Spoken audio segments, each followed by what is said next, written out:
Hello everyone, this is Attack the Backlog, the podcast where I, Marc, tries to make a dent in their backlog one game at a time.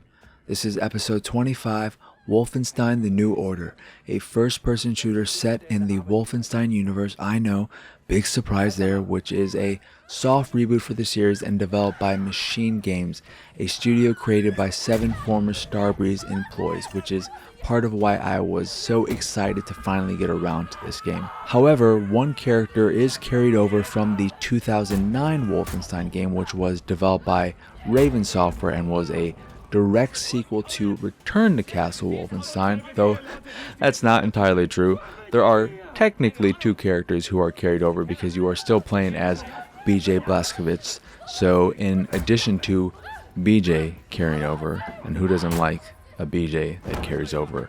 I don't know what that means. I don't care.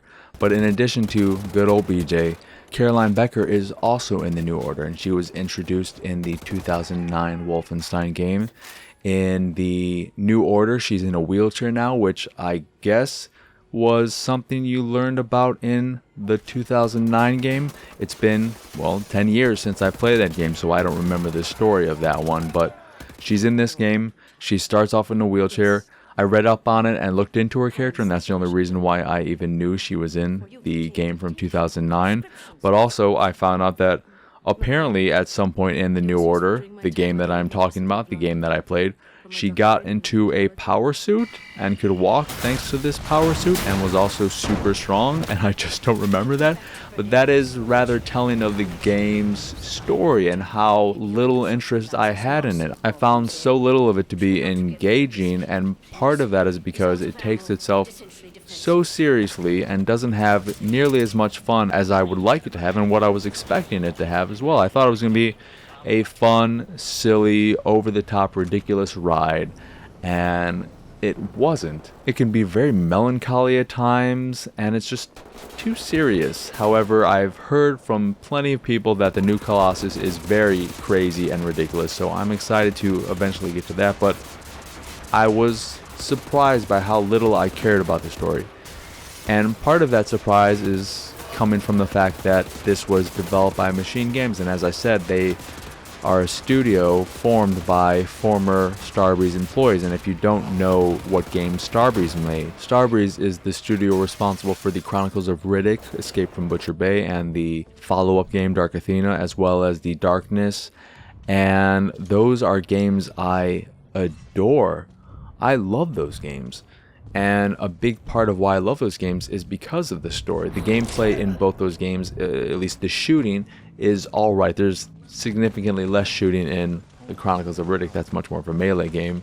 But the shooting in the Darkness was okay, but you had these incredible darkness powers that you could use and wreak havoc with. But what grabbed me about both those games was the story and the way they handled the story and the intimate moments you would have and how engrossed both of them would get me in the world, in the characters, and all of that. And Wolfenstein: The New Order never does that. I don't care about any of these characters. They could all die and I wouldn't care.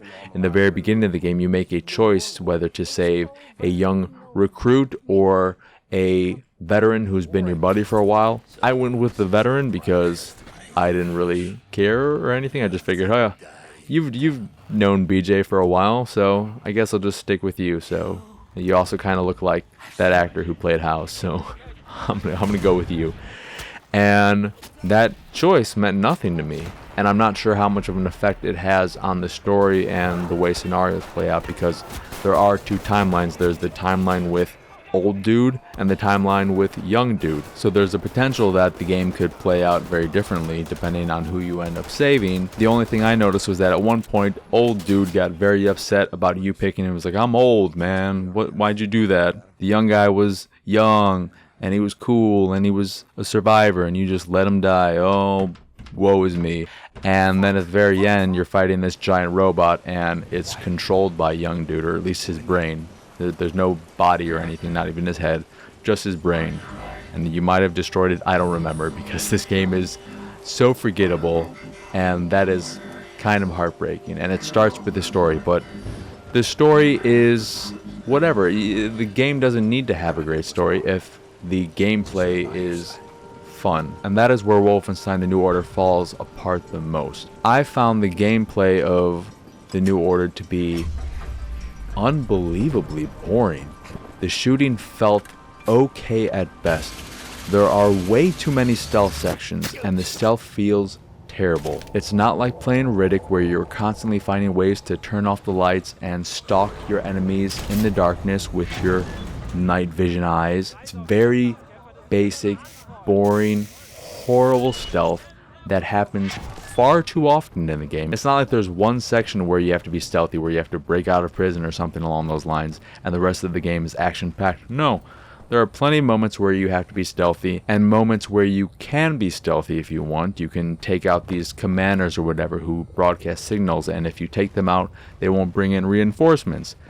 And that is something that is a good idea to do, especially if you're playing on normal difficulty or higher, because normal difficulty in The New Order, which I played the game on, is fucking bullshit. It is not normal, it is hard, and I regret playing the game in that way. I ended up hating the game because of how frustrating it was at times, and it's all because of the difficulty. I can't say I would have loved the game had I played it on easy mode, but I do believe I would have at least not hated it if I played it on easy mode, but I'm getting ahead of myself. So going back to the gameplay and all that, the stealth bits are terrible, but there are plenty of times when you are just running and gunning, and those moments don't feel good because the shooting doesn't feel good, and the weapons that you have in your arsenal are almost all shitty. I hated every single weapon except the laser craft work, which is this laser rifle thing that you get, and at first you can only use it to cut through fences, but eventually you upgrade it a bunch of times and it can shoot out these little like pulse beams, and if you iron sights, or at least that gun's version of iron sights, onto an enemy, you will blow them up into a bloody mist, and that was always satisfying. But with that gun, it works off of battery power and not ammunition. So the only way to reload that weapon is to find a battery station in the level. And those are plentiful. You can find battery stations all over the world, but it does break the momentum of a fight when you are constantly going back to a battery station to recharge the weapon. So as much fun as it is to use, it's not that practical given the way it works. And every other weapon besides that didn't do all that much for me. So you have a basic assault rifle, which eventually gets a secondary fire of a rocket launcher. Fine, whatever. Really basic, boring, doesn't feel that great. You have a double barrel shotgun and then an automatic shotgun, which later gets these scatter shot bullets, which will ricochet off things. That doesn't feel good either. The shotgun should feel super powerful. I should feel like a badass when I'm using the shotgun, and I never did. I never used the shotgun except when I had to deal with these stupid drones, which would just peck away at my health over and over again, and I found that the shotgun was useful against them because there are these little targets, these little hitboxes that are flying all over the place, and the shotgun has a wide spread, so it's much easier to take them down. But I rarely ever use the shotgun on regular enemies unless my assault rifle ammunition was low. Then you have a marksman rifle, which is fine, but I found that you rarely have a use case for a long distance rifle, and that later gets a secondary fire of an energy beam thing, which uses battery power as well and is kind of shitty. You have pistols, two different kinds I think, both of which are crap and I never want to use them, and grenades and maybe something else, I'm not sure. But all of the weapons in the game, the handful that there are, a few of them you can double wield, like the pistols, the assault rifles, and the shotguns, they just don't feel that great. They're not satisfying and they're really uninspired. I want some more crazy thing going on with the tech. I want something fun happening with these weapons, but they're just not fun. And I can't say enough just how weak the shotgun feels. I know I'm in the minority and that a lot of people love the shotgun in this game, or at least really like it, but I found it to be so unsatisfying using that thing. You know, there are certain enemies who are so heavily armored, at least on normal difficulty, that it takes almost an entire clip from the automatic shotgun, which holds 20 rounds, to take them down. That's not what I want from my shotgun. I want my shotgun to be overpowered and crazy and just blowing people up all over the place. I want the shotgun to feel like the overpowered shotgun in the 2016 reboot of Doom. I went back and played Doom after playing the New Order because I wanted to see how the shotgun felt in that game, and it was night and day. That shotgun made me feel like a badass. I was going around blowing these demons all over the place. That doesn't sound right at all. I was blowing them up. I was blowing up the demons. I wasn't blowing any demons, okay? Please don't think I was blowing any demons. But I was using this shotgun in Doom, and I felt amazing. And then I went back to the New Order, and I used a shotgun, and I felt like I was doing no damage. And a lot of this might have to do, again, with the difficulty. If I played it on an easier difficulty, it may have felt vastly different. But I played it on normal because why shouldn't I? And their version of normal is quote-unquote bring 'em on. That's what they refer to it as. And the reason I played it on normal difficulty is because I look at that and I think this is the way the game was meant to be played, the difficulty it was designed around. And if that's the case, the people over at Machine Games are fucking mean, because the normal difficulty is not difficult in a challenging way. It's not like I feel I have to pull out my A game or that it's testing my skills as a player.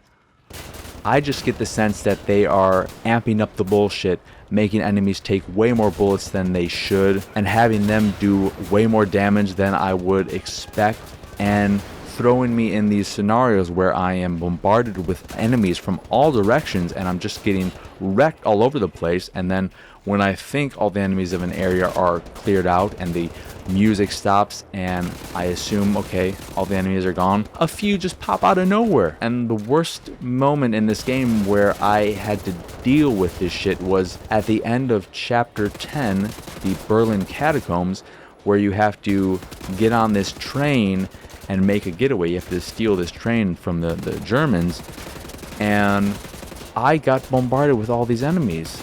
And what makes it even more frustrating, before I get to why I hated that scenario in particular, but what makes it even more frustrating is that I learned after the fact that I could have just made a beeline for the train and got on it and interacted with it and got the fuck out of there. But I didn't think that was a possibility, so I fought and fought and died and died and fought and died and fought and fought and died. Fought, died. The fought and died. Train station. Ba-da-ha-ha. But I played through that section over and over and over again. That was fucking terrible. Anywho, I played through that train section over and over and over again.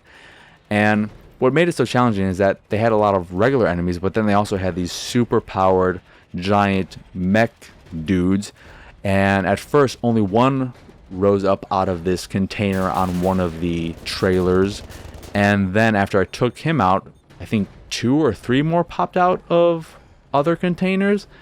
And the way I ended up clearing this area is not a way in which the game was meant to be played. If it is, then there's a big problem. But I hid behind a few containers, because the reason why it was so difficult is because those enemies take a lot of bullets. And I ran out of ammunition. I had that pulse weapon, the laser craft work, on me, and I could use that against them, but then I would have to recharge it, and I would have to get out of cover, and then they would shoot me, and then another one would come up behind me or something, and I would just get destroyed. But the laser craft work does recharge some of its energy on its own, just a little bit for like one shot. So I ended up getting behind these containers, and then I would just constantly peek up out of them, shoot that energy weapon at one of the mechs, and then peek back down, wait for it to recharge, which took maybe 5-10 seconds. It took longer than you might think for just a small charge. And then I would peek back up, shoot again, peek down, and I would also just peek up, down, up, down, up, down very rapidly, because they wouldn't stay in one place. So I didn't want to pop back up and then shoot at something that wasn't there and waste that energy and have to wait for it to recharge again. But I did that for, I don't know, 5-10 minutes, taking out the 2 or 3 leftover mechs, and that wasn't fun. That was horrible. That was a point in which I thought, do I want to quit the game? I guess I could turn the difficulty down, but I've already made it this far playing on normal difficulty. I don't feel right dropping it, so I'm going to get through this, And I somehow managed to do that. But then when I checked after finishing that level to see what other people thought about it, I found out that I could have just ran for the train and gotten out of there before dealing with any of the enemies. And learning that was something I really hated. The one part of the game I did enjoy, because when I think about it, I didn't enjoy any part of the game. I didn't find any level to be particularly special. It wasn't like there was a standout level and the rest of it was shit. No, I just found the majority of it to be shit. There are some levels that have you doing things around your home base, which are kind of nice. They're a nice break from the action, and they allow you to interact with your fellow resistance members, and it is most reminiscent of previous Starbreeze games, and it's where I see that DNA in the game and where I can see the skeleton. Like, I can see the skeleton of a Starbreeze game within the New Order, but there's no meat on the bones, there's no muscle, there's no skin, there's nothing else, there's just that skeleton, and it's so depressing to see that skeleton and nothing else, because like I said, I adore those games. But those sections are all right. But the one thing I loved in particular is that when you are at the home base, you can go up to the top floor and there is a bed that you can sleep at, and it'll induce a nightmare. And what the nightmare is the first level of Wolfenstein 3D, which you play as being the New Order version of Blazkowicz in the original version visually of Wolfenstein 3D, of that first level. And I found that to be fun in a silly way, and I like that. But outside of that part of the game, I didn't enjoy playing any of it, and I didn't care about the story, and it just left me very disappointed. I want to be more positive about it, but I can't think of anything really to say about it. It doesn't look that great, but it's an older game, I guess. It was an early gen Xbox One, PS4 game. I'm playing on Xbox One X. The thing that's amazing about the game, though, is that unless I missed it, it's never been updated, so it runs. There are no bugs or anything like that that I saw, so it's pretty impressive that they released it in a complete state and that there was no reason to ever patch it. So that's kind of amazing in this day and age, and I have to give them props for that. It at least works as intended. I think the way they intended it to be with the normal difficulty is a bit effed up, but I just find that there are situations in the game that are overly frustrating. For the most part, it's challenging and can be a little bit frustrating, but there are these highlights that are just absolute bullshit, and I think the final boss is bullshit as well, and I hated doing that. It was a horrible way to end it. It maybe could have ended on a high note if the boss was really fun and cool, but the boss was boring and not fun to fight. And when it was over, I was happy to be done with it and uninstalled it. And I just remembered too that there is a level that takes place on the moon, and you'd think, oh my god, I'm on the moon, this should be cool as shit, but that section sucked. And I'm guessing it's because being on the moon and the oxygen levels or whatever, you can't use normal weapons, and so you are stuck using the energy version of the marksman rifle, your laser craft work, or these pistols that feel terrible. The laser rifle goes through ammunition like crazy, and it uses battery again. You could pick up battery packs off of dead enemies, but those battery packs don't really give you all that much ammunition for the gun, so you have to find battery stations again. It just was a terrible level. I hated that level a lot. The best part of that level was at some point, I think you go outside on the moon and you're jumping around for a very short period of time, and all the sound goes out. And I always love it when games do that, when you transition from a space and then the sound really changes. I like stuff like that. So that was nice, but I was really, really disappointed with the game, and it's heartbreaking because I had high hopes for the game, and all those hopes were shattered as soon as I started playing it. It starts off on a horrible note, and I thought it would get better after that, but it doesn't. And that's all there is to say about it. It's just a very disappointing game. Though, despite how disappointed I was with the New Order, I am still excited to get around to the New Colossus at some point. I've heard nothing but great things about it, And I've heard from people who have played both the New Order and the New Colossus that it is very different. There are no stealthy bits in the New Colossus. It's much more fun and over the top and silly and has great action sequences. And it seems like the New Colossus is the realization of what the New Order wanted to be or could have been. It seems like the New Order was them getting their feet wet, and the New Colossus is them diving in and just going all out. I also will at some point play the Old Blood, which is the standalone game they made in between the New Order and the New Colossus, which I guess takes place between Wolfenstein 2009 and the New Order? I don't know. So I don't know if that has more stuff that is related to the 2009 game. Also, looking back at some trailers of that 2009 game and the like paranormal shit you had and the abilities you had, man, I would really like to go back and play that at some point. But that has nothing to do with the New Order, so that will do it for this here episode of Attack the Backlog. Once again, I am your host, Marc. Y'all can find me on Twitter and pretty much everywhere at PXSausage. The site is, of course, pixelatedsausage.com, where you can find this podcast and the Pixelated Sausage podcast, which are both available on podcast services across the globe, like Stitcher Radio, Google Play, Apple Podcasts, and Spotify. And if you'd like to check out the video version of this here show or the Pixelated Sausage podcast, you can go over to youtube.com/pixelatedsausage and watch them both there. And if you'd like to check out the art I make, you can go over to pxsart.com. If you see something you like, click the link and it'll take you to where you can purchase a print of the piece you fancy. And if you fancy the site in general and anything that we do, please go over to patreon.com/pxs and support us that way. As always, thank you for watching or listening. I hope you enjoyed this here episode, and I hope you have a wonderful, wonderful rest of your day. Let's go.